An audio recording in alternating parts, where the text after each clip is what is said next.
A'udzu billahi minasyaitonir rajim. Puji dan syukur marilah panjatkan pada Allah yang telah melimpahkan karunia kepada kita, rahmat serta salam yang dicurahkan kepada panutan kita Habibana wa Nabiyana Muhammad SAW, begitu pula kepada para sahabatnya, para tabi-tabiin sampai kepada kita semuanya. Dalam kesempatan ini saya menyampaikan yang berkaitan dengan janganlah kita karena anak dan harta lupa zikir kepada Allah. Ini disampaikan di dalam surat Al-Munafikun. Surat Al-Munafikun ayat ke-9. A'udzu billahi minasyaitonir rajim. Bismillahirrahmanirrahim. Ya ayyuhalladzina amanu la tulhikum amwalukum wala auladukum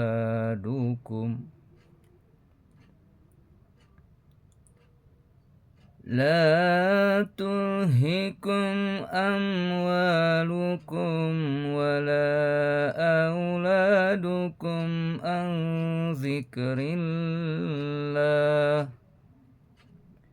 wa man yaf'al dhalika fa ulaika humul khasirun. Sadaqallahul adzim wa sadaqa rasul karim.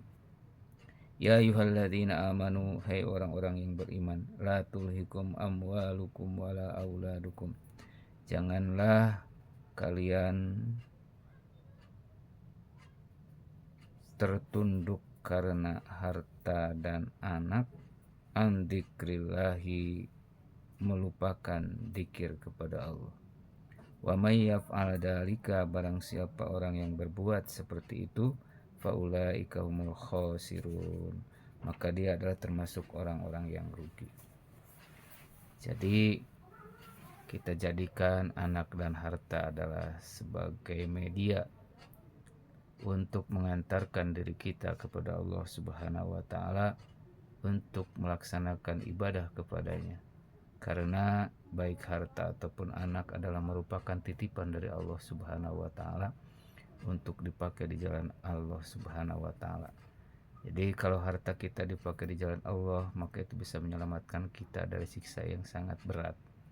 Begitu pula anak, kalau anaknya dipakai di jalan Allah, maka dia akan menjadi soleh, dan nanti kesolehannya akan bisa mendoakan kita ketika kita nanti sudah berada di alam barzah.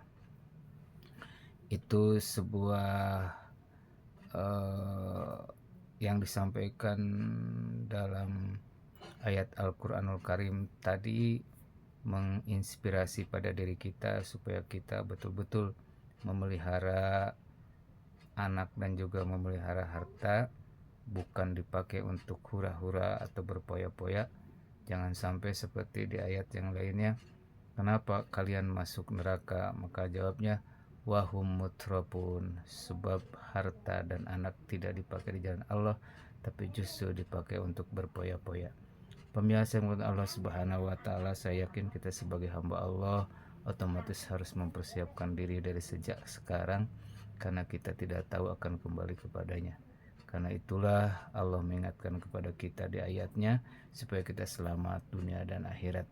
Maka jadikanlah sekali lagi anak dan harta adalah sebuah motivasi, dorongan untuk beriman, meyakini kepada zatnya, karena itu hanya sebagai titipan, dan titipannya itu harus dikembalikan lagi kepada yang punyanya. Sekian yang bisa kita sampaikan, mudah-mudahan bisa bermanfaat. Aku qauli hada, Rabbana hablana min azwajina wa dzurriyyatina qurrata waj'alna lil muttaqina imama. Wassalamualaikum warahmatullahi wabarakatuh.